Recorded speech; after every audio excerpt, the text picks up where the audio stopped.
নমস্কার। আর একটা জমিতে এলাম আমার। এটা আর একটা জমি, ওই ধারাইক গড়ে প্রোডাক্ট দিয়ে চাষ। আর তার পাশেই দেখতে পাচ্ছেন কীটনাশক দিয়ে কেজি কেজি কীটনাশক দিয়েছে যেসব জমিতে সেই ধান। ভালো করে দেখুন, কীটনাশক। আর পাশে আমার হচ্ছে অর্গ্যানিক ধারাইক গড়ে প্রোডাক্ট দিয়ে চাষ।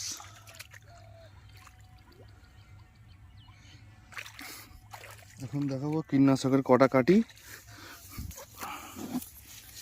1 2 3 4 5 6 7 8 9 10 11 13 14 15টা কীটনাশকের কাঠি। আর একটা যাচ্ছি আরেক জায়গায়, দেখি 1 2